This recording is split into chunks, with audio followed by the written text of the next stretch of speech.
Hi, welcome to a short wrap-up of the re-election of Barack Obama as President of the United States.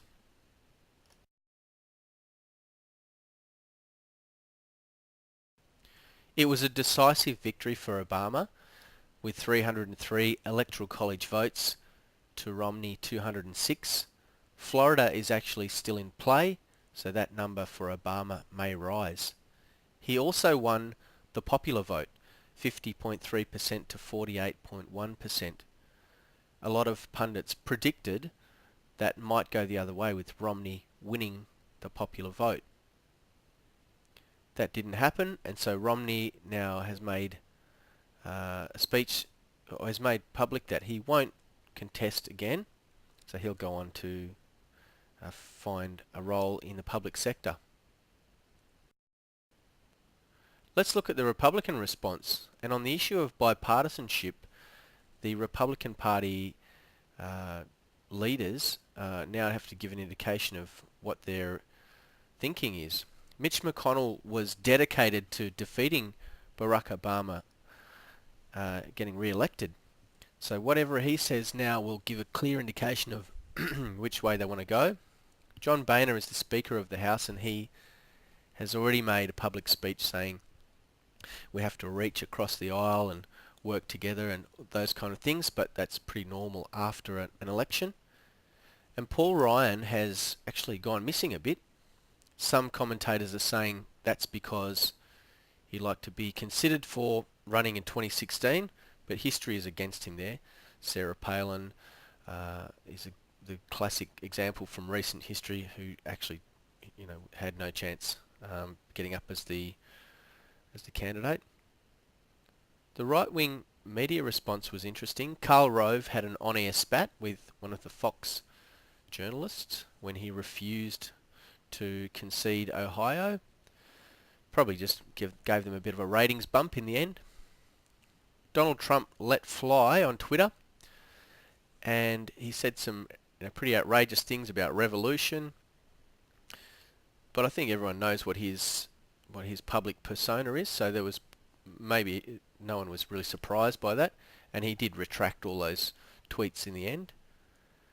And Bill O'Reilly said that he questioned the choice of Paul Ryan, saying that if Marco Rubio had been chosen, then the 11 million Hispanics who cast a vote may have been swayed the other way, and he pointed to the fact that the popular vote margin was only about 3 million people in the end.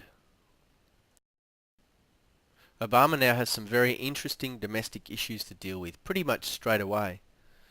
The fiscal cliff is the buzz phrase that's going around in the media now, and also climate change, which wasn't really referenced during the campaign at all, but certainly will become more prominent now that he's into his second term. So what is the fiscal cliff? It's a combination of tax cuts from the Bush era around the 2001 to 2003 period, and also an introduction of these harsh spending cuts, which were part of the debt ceiling negotiations from 2011. They really are going to come together to provide this perfect storm, and that's what creates this image of the economy being pushed towards the precipice. And on the issue of climate change, it was really missing in the presidential debates and in the whole campaign as an issue. Neither party referenced it much at all, except to say that both were in favour of increased domestic drilling of oil and this idea of a push for energy self-sufficiency, which from Romney's perspective was about increasing coal and oil production, and from Obama's perspective was mostly about energy efficiency in terms of cars and industry, and also developing renewables. Obama has some very interesting and current foreign policy issues to deal with. Iran and Syria are two very big ones at the moment. Iran have confirmed they attempted to shoot down a Predator drone over what they claim was their sovereign territory, although the US counterclaim that it was just doing normal surveillance work in international water, protecting their military assets. The US are spearheading UN sanctions, and they're hitting hard in Iran, and so it's likely that Obama will continue with that approach.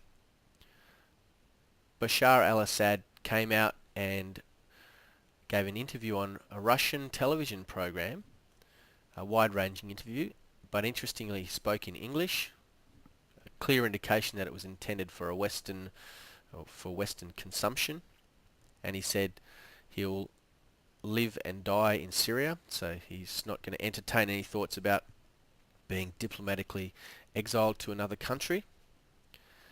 The two major other countries that have a bearing on these issues are China and Russia. China's just had a change of leadership itself, so it's an opportunity for Obama to now re-engage and set the tenor for another round of engagement with China.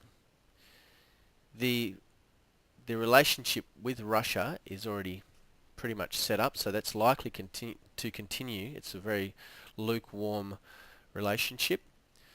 And interestingly, in issues to do with Iran and Syria, both of these countries, China and Russia, have used their veto power in the UN Security Council.